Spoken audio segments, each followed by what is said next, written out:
तो चलो बच्चों अपने एमसीक्यू सेशन को थोड़ा सा आगे बढ़ाते हैं। नाउ कल हम क्वेश्चन नंबर 15 तक कंप्लीट किया था, आज क्वेश्चन नंबर 16 से आगे बढ़ते हैं। सेम कैटेगरी में flash light has 8 batteries out of which 3 are dead. Okay, if 2 battery are selected without replacement and tested, okay, the probability that both are dead, तो भाई दोनों बैटरी अगर हमारी डेड हो उसकी क्या प्रोबेबिलिटी हो सकती है। चलो फर्स्ट ऑफ ऑल अगर हम बात करें टोटल हमारे पास 8 बैटरीज है, उसमें से कितनी बैटरी है भाई, डेड कितनी है, 8 में से 3 बैटरी है जो डेड है और 5 बैटरी ऐसी है जो वर्क कर रही है। क्लियर है। अगर हम क्या सिलेक्ट कर रहे हैं बेटा, विदाउट रिप्लेसमेंट, तो रिप्लेसमेंट हमें नहीं करना है। अगर मैंने पहली बैटरी यहाँ पे सिलेक्ट करने के लिए ली तो उसकी प्रोबेबिलिटी क्या हो सकती है, मैंने ए और बी इवेंट लिखा होता है, ए इवेंट बेटा फर्स्ट बैटरी हमने उठाई यहाँ पे। क्लियर है। तो उसकी प्रोबेबिलिटी क्या हो सकती है, यहाँ पे probability of A is equal to 3/8। Clear है। अगर मैंने यहाँ पे दूसरी प्रोबेबिलिटी ली, प्रोबेबिलिटी ऑफ इवेंट बी ले ली यहाँ पे, क्योंकि सेकंड बैटरी मैंने उठाई, लेकिन सेकंड बैटरी जब मैंने उठाई तो पहली बैटरी ऑलरेडी उठ चुकी थी, तो ये क्या हो गया, probability of B when A is already occurred. तो ये कितना बन जाना है मेरा यहाँ पे, ये बन जाएगा अपना 2/7। ओके, ये बनेगा बच्चा अपना 2/7। तो यूजिंग मल्टीप्लिकेशन थ्योरम हम निकाल सकते हैं दोनों बैटरी हमारी डेड है, तो probability of A intersection B की बात करें तो ये मिल जाएगा probability of A into probability of B when A is already occurred. तो ये क्या मिल जाएगा, ये इसकी प्रोबेबिलिटी बेटा 3/8 और 2/7 probability of B when A is already occurred. इन दोनों का हम मल्टीप्लिकेशन कर रहे हैं, मिल जाएगा ऊपर 6 और नीचे मिल जाएगा 56, 6/56 यहाँ पे कोई आंसर ऐसा है नहीं, बट इसे हम और अच्छे से कैलकुलेट कर सकते हैं। 6 को हम कह सकते हैं बेटा 3 और ये हो जाएगा 28, 2 से डिवाइड करके तो 3/28 and this is your answer. ये रहा। ओके, चलो ये रहा अपना आंसर। चलो आगे बढ़ते हैं। नाउ आगे वाला क्वेश्चन है question number 7। Let A and B are 2 events such that P of A is equal to, यहाँ पे अवेलेबल है 3/8, P of B is equal to है यहाँ पे 5/8 and A union B है 3/4। then find P of A when B is already occurred। निकालना है मुझे क्या है, P of A when B is already occurred multiplication में P of A dash when B is already occurred। Okay, दोनों के लिए ये मुझे निकालना है। तो देखो इज इक्वल टू क्या हो सकता है यहाँ पे, probability of A intersection B upon probability of B multiplication में probability of A dash intersection B माइन अपॉन प्रोबेबिलिटी क्या मिल जाएगी मुझे यहाँ पे, probability of B on B. चलो इसे और अच्छे से लिखते हैं तो ऊपर मेरा हो जाएगा probability of A intersection B upon probability of B जो है एज इट इज रहेगा इनटू ये ए डैश इंटरसेक्शन बी है, तो इससे हम लिख सकते हैं probability of B minus probability of A intersection B upon बनेगा या प्रोबेबिलिटी ऑफ बी। बराबर। तो चलो सबका आंसर अगर हम ले आए और सारी वैल्यू इसमें रख दे तो क्या क्या अवेलेबल है, ए अवेलेबल है, बी अवेलेबल है, हाँ बी की तो डायरेक्ट हो जाएगी, यूनियन अवेलेबल है, यूनियन की हेल्प से हमें पहले इंटरसेक्टिंग निकालना पड़ेगा और यहाँ पे कहा है A and B are 2 events. तो देखो बेटा probability of A union B की हेल्प अगर हमने ली है तो ये देगा हमें P of A plus P of B minus P of A intersection B. सारी वैल्यू यहाँ पे रखते हैं तो ये है बच्चा 3/4 प्लस यहाँ पे है 3/8 प्लस है प्लस नहीं इक्वल टू प्लस यहाँ पर हो जाएगा 5/8 minus probability of A intersection B. चलो देखो यहाँ पे टोटल हो जाएगा 8/8, तो ये हो जाएगा 1 को यहाँ पे सॉरी ये 1 हो जाएगा probability of A intersection B, A को यहाँ पे बन गया 1 और यहाँ माइनस में 3/4 देगा मुझे यहाँ पे 1/4। चलो अब सारी वैल्यूज मेरे पास है, मैं इजीली काउंट कर सकता हूँ सारी। तो यहाँ पे ऊपर है बेटा 1/4, नीचे b की वैल्यू है यहाँ पे 5/8 इनटू यहाँ पे p ऑफ b की वैल्यू है यहाँ पे 5/8 माइनस में 1/4 अपॉन 5/8। तो देखो ये बनेगा यहाँ पे 2 ऊपर आ जाएगा तो डेट मींस ये बन जाएगा 2/5 मल्टीप्लिकेशन में ये बन जाएगा यहाँ पे 2/8, तो 5 माइनस 2 दैट मींस 3/8 इनटू बनेगा ऊपर यहाँ पे 3/8 नीचे यहाँ पे 5/8 तो 8 कैंसिल करके 3/5 बन गया। तो इज इक्वल टू मुझे मिल रहा है यहाँ पे 2/5 इंटू 3/5 तो इक्वल टू हो जाएगा मेरा 6/25. 6/25 is our answer. Yes, 6/25 is our answer. Okay, चलो now आगे बढ़ते हैं. क्वेश्चन है आगे वाला. If two A and B are two independent event with P of A, P of B, A dash intersection B dash निकालना है.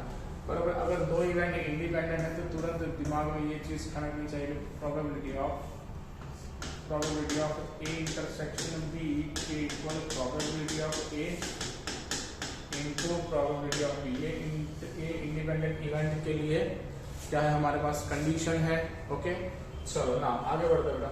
तो आगे हमारे पास जो चीज अवेलेबल है कि भाई हमें निकालनी है probability of A dash intersection B dash. तो ये हमें मिल जाएगी कैसे. A dash intersection B dash है तो इससे हम using De Morgan law probability of A union B का होल डैश कह सकते हैं. इसे हम लगाते 1 minus probability of A union B कह सकते हैं. क्लियर है. 1 minus probability of A union B. अब यूनियन के लिए तो हमें यहाँ पे यूनियन के लिए क्या करना पड़ेगा. 1 माइनस यहाँ पे लिया था probability of A plus probability of B minus probability of A intersection B. देखो अब यहाँ पे इंटरसेक्शन के लिए वैल्यू रखते हैं 1 माइनस इसे मल्टीप्लाई करते 1 minus probability of A minus probability of B minus plus probability of A into probability of B because both the events are mutually independent. Clear? चलो now इस इक्वल टू सारी value रखते हैं. यहाँ पे 1 minus P of A की value है 3/5 minus P of B की वैल्यू है 4/9 और प्लस है यहाँ पे 3/5 into 4/9. चलो इसका कैलकुलेशन कर लेते हैं बेटा. तो इसका कैलकुलेशन कितना एलसीएम आएगा 45 एलसीएम आएगा. यहाँ पे कितना 45 एलसीएम ले लिया.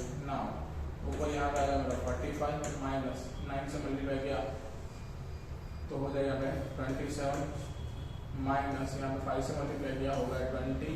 यहाँ पे मैंने 9 से मल्टीप्लाई किया. अरे सॉरी यार ये दोनों तो कैंसिल नहीं होगा कुछ नहीं होगा. ओके अब क्या करना है यहाँ पे 45 27 20 और ये दोनों नीचे 45 तो प्लस में आ जाएगी यहाँ पे 12. चलो ना इसी पर इनका कैलकुलेशन करते हैं तो 57 माइनस मिल गया मुझे यहाँ पे 47 डिवाइडेड बाई 45 तो मिलेगा कुछ 10 ओवर 45. 5 से डिवाइड कर दिया तो 2/9. अबे 2/9 yes is your right answer 2/9. Okay तो ऐसे हमें क्वेश्चंस कंप्लीट करने हैं ना. आगे बढ़ते बेटा. आगे है let P of A is equal to कुछ दिया है. P of B is equal to कुछ दिया है. इंटरसेक्शन है A dash when B is already occurred. निकालनी है कुछ ऐसी probability of A dash when B is already occurred. इसके लिए हम क्या कह सकते हैं. फर्स्ट ऑफ ऑल इसे हम अच्छे से तो probability of A dash intersection B upon probability of B कह सकते हैं. ऊपर वाले को अगर हम स्प्लिट करते हैं ऐसे इसका प्रोबेबिलिटी ऑफ B माइनस में probability of A intersection B upon probability of B. चलो सारी वैल्यू अवेलेबल है. B यस है, इंटरसेक्शन B है तो फिनिश. A की कोई जरूरत ही नहीं है तो B की वैल्यू यहाँ पे 9/30 माइनस इंटरसेक्शन है 4/30 नीचे है B की वैल्यू 9/30. तो ऊपर हो जाएगा हमारा 9 माइनस 4 ऊपर 5 और नीचे बन जाएगा 9. 5/9 5/9 5/9 ये रहा 5/9. This is your answer. चलो नाउ आगे बढ़ते हैं. You are given that A and B are two events such that P of A when B is already occurred and P of A union B is equal to 4/5. Then P of A is equal to. तो देखो बेटा हमारे पास जितना भी data है वो सारे use कर लेते हैं. P of A निकालना है तो P of A when B is already occurred मेरे पास यहाँ पे 1/2 तो इससे मुझे मिल सकता है P of A intersection B upon P of B जो कि मेरे पास कुछ इसकी value available P of B की 3/5 सामने मल्टीप्लाई कर दो तो P of A intersection B is equal to 1/2 into 3/5 ये बन जाएगा 3/10. P of A intersection B कितना बनेगा अपना 3/10 बन जाएगा. चलो ये मुझे 3/10 मिल गया है. यूनियन निकालना है और P of B भी गिवन है. इंटरसेक्शन में मिल गया तो probability of A union B equal probability of A plus probability of B minus probability of A intersection B। Okay, चलो सारी वैल्यू यूनियन की बात करो, ये बन जाएगा अपना 4/5 के इक्वल P ऑफ A की जिसकी प्रोबेबिलिटी मुझे निकालनी है, तो P ऑफ A, B की वैल्यू है यहाँ पे 3/5 और इंटरसेक्शन की वैल्यू यहाँ पे 3/10। इन सबको यहाँ पे ले आया तो 4/5 प्लस हो जाएगा यहाँ पे 4/5 है, इसे 4/5 को 8/10 कर दो, ये माइनस से तो प्लस में आ जाएगा 3/10 और ये आ जाएगा माइनस में यहाँ पे 6/10 इक्वल P ऑफ A। ये डायरेक्ट मिल जाएगा आंसर। थोड़ी सी अगर आपने कैलकुलेशन में इसी से करना स्टार्ट कर दिया तो 8 + 3 हो जाएगा भाई 11 माइनस में से जाएगा तो 5/10, इसका आंसर मिल जाएगा यहाँ पे 1/2। चलो ये रहा 1/2 इसका आंसर। ओके, तो ऐसे आपको इजी वे में क्वेश्चंस कंप्लीट करना है प्रोबेबिलिटी के। आगे बढ़ते बेटा, if A and B are two events such that P of A is equal to 1/2, P of B is equal to 1/3, P of A when B is already occurred is 1/4, then A dash intersection B dash निकालना है, probability of निकालना है कुछ ऐसा है, probability of A dash intersection B dash के equal probability of A union B का whole dash इसके equal 1 minus probability of A union B लगा सकते हैं अपने, equal to 1 minus probability of A plus probability of B minus probability of A intersection B। इतनी चीज मुझे चाहिए, A है B है। ओके, मेरे पास यहाँ पे A B दोनों अवेलेबल है और ये अवेलेबल है, तो इसकी हेल्प से मुझे क्या मिल जाएगा, इंटरसेक्टिंग मिल जाएगा। तो probability of A when B is already equal to 1/4, तो probability of A intersection B upon probability of B के इक्वल 1/4, इसको सामने मल्टीप्लाई करो तो probability of A intersection B के इक्वल 1/4 इनटू इस प्रोबेबिलिटी ऑफ B की वैल्यू कितनी है 1/3, तो ये बन जाएगा अपना 1/5।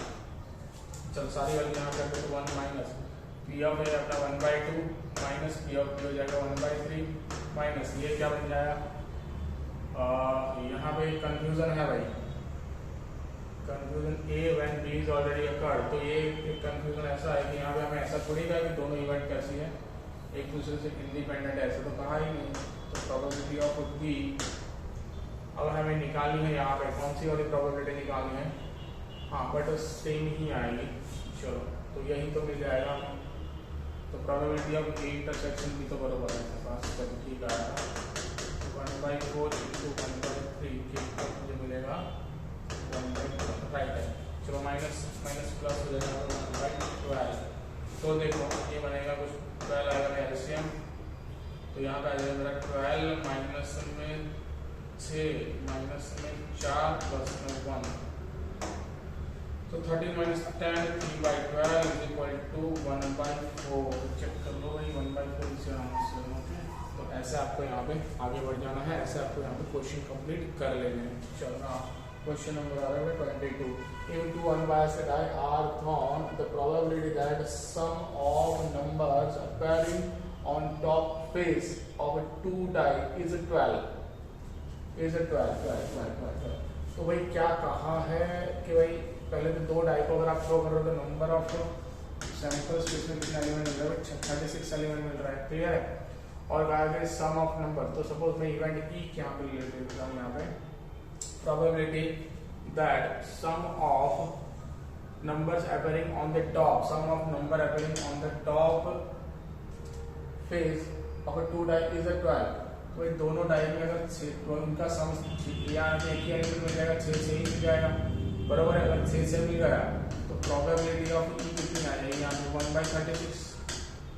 ओके, और दूसरा क्या कहेंगे, इवेंट ई कहेगी, अब इवेंट एफ ले लो। If 6 appears on the top of the face, top of the first die, तो दोनों में से एक डाई में कितने आ जाए, 6 आ जाए, तो 6 1 आ सकता है, 6 2 भी आ सकता है, बराबर। 6 3 से लेके अप टू 6 6 एक डाई पे नहीं 6 6, हाँ बराबर है 6 6, बराबर। ये 6 6 पे 6 आ जाएंगे टोटल नंबर, बराबर। x6 appearing on the top of the first die, पहली डाई में 6 आ जाए, दूसरी डाई में कुछ भी आए कोई फर्क नहीं पड़ता है। तो number of element in f कितना हो जाएगा यहाँ पे अपना 6, तो प्रोबेबिलिटी ऑफ f कितनी बन जाएगी अपनी यहाँ पे 6/36, बराबर। ये इसकी मुझे प्रोबेबिलिटी ऑफ f ना हमें कहा गया था क्या कहा, ये गिवन है, तो प्रोबेबिलिटी ऑफ मुझे निकालना है यहाँ पे f when e is already occurred. तो भाई देख लो पहले तो इन दोनों में कॉमन एलिमेंट कितने आ जाना है, कॉमन एलिमेंट तो एक ही बन जाना है। तो probability of E intersection F की बात करें तो ये बन जाना है 1/36, बिकॉज इन दोनों में कॉमन एलिमेंट तो एक ही है ना। कॉमन एलिमेंट कैसे एक आया, तो यहाँ पे 6 एलिमेंट वाला, यहाँ पे भी 6 एलिमेंट, तो कॉमन एलिमेंट मिल गया ओनली 1/36। तो P of F वैल्यू की तो probability of E intersection F upon probability of E की बात करें तो बनेगा क्या अपना, सॉरी ये हमने उल्टा लिया है, प्रोबेबिलिटी ऑफ E में प्रोबेबिलिटी ऑफ F आएगा, probability of E when F is already occurred, तो नीचे बन जाएगा अपना F। ओके, तो ऊपर आएगा मेरा कितना आएगा 1/36 और नीचे आ जाएगा मेरा 1/6, तो बनेगा भाई 1/6 तो ऊपर 6 बन जाएगा, नीचे 36 चला जाएगा, तो प्रोबेबिलिटी बन जाएगी 1/6 इज योर आंसर है कहीं भी, ऐसी is your right answer. Okay, ये आपको यहाँ पे निकालना पड़ेगा। क्लियर, चलो ना आगे बढ़ते बेटा। आगे वाला क्वेश्चन है, अ coin is tossed 3 times is a succession if E is the event that there are at least 2 heads and F is the event that which first throw is head। तो भाई देखो पहले क्या कहा है, 3 बार कॉइन टॉस कर रहे तो हमें पता है वो 8 कौन से हमें मिलना है, बराबर लिख देते हैं फिर भी एक बार आपके लिए, वरना एमसीक्यू में लिखने की वैसे भी जरूरत होती नहीं है। HST, HTH and THS, sorry HTT, THS, THT, TTH and TTT, ये 8 एलिमेंट मुझे मिल गए।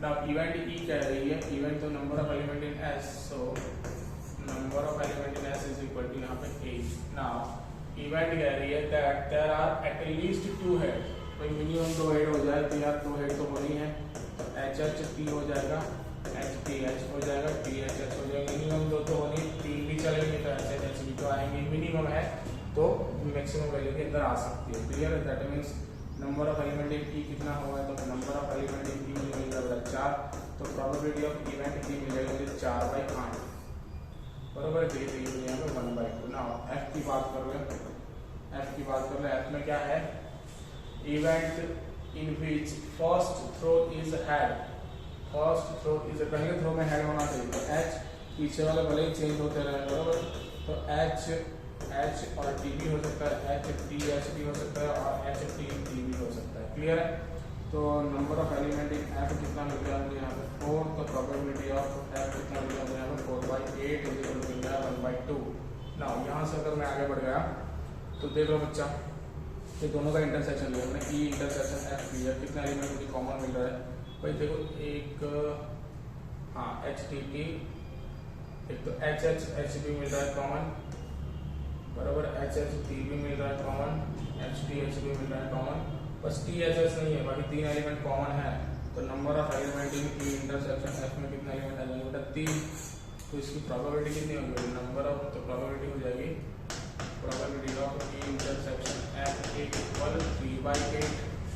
ओके, चलो ये इसकी प्रोबेबिलिटी मिल गई 3/8। ना मुझे निकालना है ये रहा है probability of E when F is already occurred, तो probability of E intersection F upon probability of F, देखो तो उसकी ऊपर 3/8 और नीचे F की probability कितनी अवेलेबल है, ये रही 1/2, 1/2 कैंसिल हो जाएगा यहाँ पे 6/8, तो 3 into 2/8 is equal to 3/4 is your answer, 3/4, yes, A is your answer, is your answer। Okay, तो आपको ऐसे आगे बढ़ना है। Now A and B are given 2 events such that P of A plus P of B minus P of A intersection B is equal to P of A। तो नीचे में कौन सा 2 है भाई, यहाँ पे देख लो, आपको ये जो given है इसमें से P of A कट हो जाएंगे, बचेगा क्या, P of B को सामने ले जाते हैं, P of A intersection B बच जाएगा, इसको नीचे ले जाओ तो बनेगा कुछ ऐसा, P of A intersection B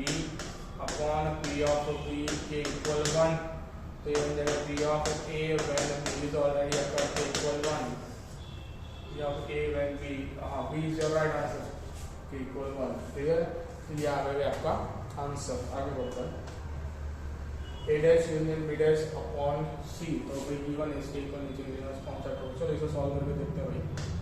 probability of A dash union B dash when C is already occurred. Clear है? ऐसा कुछ है मेरे पास.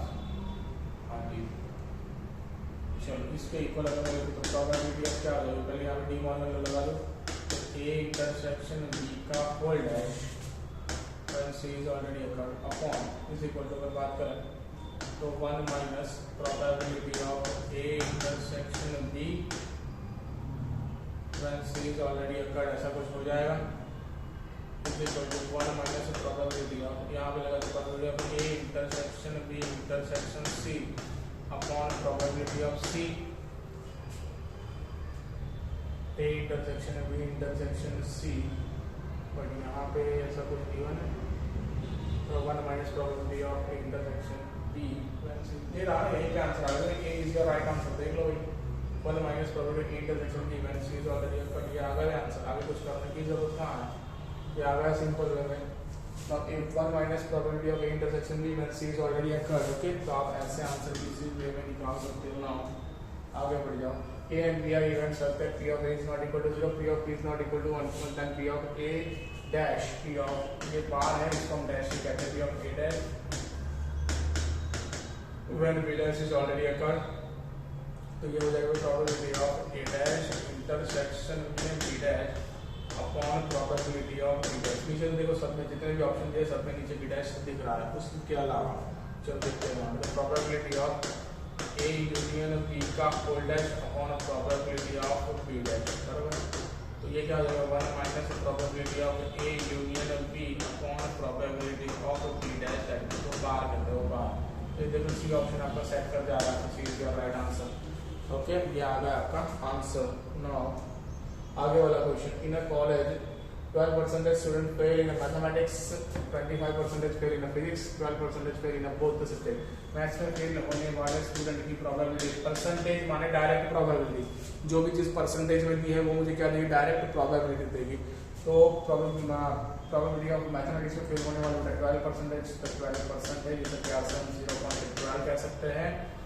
प्रोबेबिलिटी किसमें फेल होने वाली? फिजिक्स में फेल होने वाली प्रोबेबिलिटी कितनी है? तो 25%. इसे हम ज़्यादा अच्छे से लिखें तो इसे हम कह सकते हैं 0.25. इसे हम लिख लेते हैं 12/100 और इसे हम लिख लेते हैं 25/100. तो ये बन जाएंगे हमारे 12/100 है. तो इससे हम डिवाइड करेंगे, 4 से डिवाइड करेंगे तो ऊपर बन जाएगा 3 और नीचे आएगा 25. यहाँ हो जाएगा 1/4. क्लियर है? चलो हाँ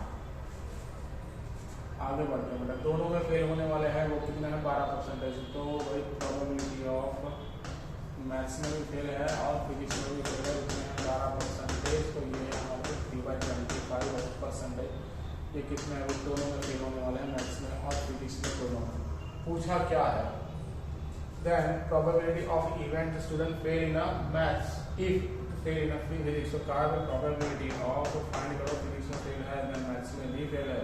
ऐसे स्टूडेंट की probability of maths intersection B physics upon probability of mathematics. तो कितना आ रहा है? मैथ्स इंटरसेक्शन फिजिक्स 2/25 और फिजिक्स की प्रोबेबिलिटी कितनी है? 1/4. तो ये मिल जाएगा 12/25. चेक कर लो 12/25. यस 12/25 है हमारा answer. C is our right answer. Clear? चलो नाउ आगे देखो हमारे पास है complementary events E and F are A dash and F dash such that 0 less than P of F is less than 1 and कौन सा वाला ट्रू है बेटा? पहला वाला ट्रू है. देखो बता देता हूँ. Probability of E when F is already occurred plus probability of E dash when F is already occurred के इक्वल 1. आ रहा है कि नहीं आ रहा? चेक कर ले बेटा. तो देखो यहाँ पे probability of E intersection F upon probability of F plus probability of E dash intersection F upon probability of F is equal to probability of E intersection F. दोनों का डिनोमिनेटर सेम है. यहाँ पे लिख सकता हूँ बेटा plus 1 minus probability of E intersection 1 minus थोड़े लिख सकता हूँ. यहाँ पे probability of F minus probability of E intersection F लिख सकते हैं बेटा. इसके इक्वल नीचे अपॉन प्रोबेबिलिटी ऑफ एफ. देख लो ये दोनों cancel. P of F upon P of F, तो ये दोनों भी cancel. F upon probability of F, तो तो यहाँ पे पहला ही आपका राइट आंसर है। ओके, चलो ये चीज आपको करनी पड़ेगी, जैसे ही नंबर ऑफ क्वेश्चंस अच्छे से करोगे ये चीज आपको फील आ जाएगी। ओके, नाउ आगे वाला question, a circular wheel with numbers 1 to 20। Okay, जो आप मशीनों में देखते हो सर्कुलर व्हील है, उसके ऊपर एक से ज्यादा 1 से 20 नंबर दिए हुए हैं। What is the probability of getting 30 to 30? तो पहली बार उसने रोल किया, मैंने पहली इवेंट ले बेटा ए, पहली बार रोल किया तो उसके 30 आने की प्रोबेबिलिटी कितनी होगी? ओके भाई, 30 आने की प्रोबेबिलिटी 1/20। अब दूसरी बार रोल किया तो पहले पे कुछ डिपेंडेंट है नहीं, बिकॉज दिख रहा है कि पहली इवेंट हो गई, फिर रोक दिया, फिर से 1 to 20 नंबर रहे, कोई नंबर में चेंज होना नहीं है। दैट्स वाई ये इवेंट कैसी हुई, ये पहली वाली इवेंट जो हो गई वो दूसरी इवेंट में जरा सा भी डिपेंडेंट नहीं है। दैट मीन्स ये इवेंट हुई मेरी इंडिपेंडेंट इवेंट। तो मैंने दूसरी वाली इवेंट उसे बी कह दिया कि भाई फिर से थ्रो करो, फिर से आप रोल करो, तो फिर से 30 आने की प्रोबेबिलिटी कितनी हो जाएगी? 1/20। 30 एक नंबर है और टोटल नंबर 20 है, तो दोनों इंडिपेंडेंट इवेंट, दोनों बार ए इंटरसेक्शन बी, दो बार 30 नंबर है, उसकी प्रोबेबिलिटी क्या है बेटा? इंडिपेंडेंट इवेंट के लिए ले लो, तो probability of A into probability of B A equal 1/20 into 1/20, तो ये मिल जाएगा 1/400। एक और कंसेप्ट आपका राइटिंग का 1/400। ओके, चलो ना आगे बढ़ते हैं। लेट E1, E2, E3 से लेके up to E and B are independent event with respective probabilities P1, P2, P3 से लेके Pn। Okay, none of them, और हाँ हमें कहा है none of them occur। अगर ये probability occur हो जाएगी, none of them will occur, तो नहीं होने की probability क्या होगी बेटा इनकी? ये सारी इंडिपेंडेंट इवेंट है, बराबर है, तो independent event that means probability of, मैं लिख सकता हूँ कि भाई ये सारी प्रोबेबिलिटी नहीं है, probability of E1 dash intersection of E2 dash intersection of E3 dash से लेके up to intersection of E and dash की बात कर रहे हैं कि सारी प्रोबेबिलिटी नहीं होनी है, नन ऑफ देम अकर, एक भी नहीं होनी उसकी प्रोबेबिलिटी। तो प्रोबेबिलिटी क्या हो जाएगी? सबके लिए डैश, सबके सर पे डैश, के लिए क्या देगा मुझे? Probability of E1 dash into probability of E2 dash into probability of E3 dash से लेके up to probability of E and dash. Okay भाई, अब देख लो हर एक इवेंट की probability P1, P2, P3 given है ऑलरेडी। मैं एक काम कर रहा हूँ यहाँ पे लिख दो भाई, प्रोबेबिलिटी गिवन है E1 की, P1 है, E2 की, P2 है, डैश की नहीं है, डैश के लिए तो मुझे लिखना पड़ेगा। यहाँ पे क्या हो जाएगा? 1 minus probability of E1 into 1 minus probability of E2 into 1 minus probability of E3 dash into 1 minus probability of E n। तो देखो इसके लिए अगर हम लिखना चाहते हैं लिख सकते हो 1 माइनस E1 की probability of P1, 1 minus P2, 1 minus P3 से लेके अप टू 1 माइनस Pn, ऐसा कुछ आना चाहिए। ये रहा, इसी में है हमारे पास 1 माइनस P1 से लेकर up to 1 minus Pn and this is your answer. आपको ये चीज फील करनी है और क्वेश्चन करने हैं। तो बेटा यहाँ पे हमने कंडीशनल प्रोबेबिलिटी के based 30 question, conditional probability and multiplication theorem के रूल 30 क्वेश्चन कंप्लीट किए। नाउ दूसरे 30 क्वेश्चन आपके आएंगे based on Bayes theorem, based on आपके probability distribution, and third one is our Bernoulli trial. उनके बेस्ड टोटल दूसरे 30 या 45 क्वेश्चंस अराउंड आएंगे। ओके, आपको ये क्वेश्चन सारे कर देने हैं और अपना प्रोबेबिलिटी का कंसेप्ट क्लियर करना है। ओके, चलो today we keep here, good day, good bye.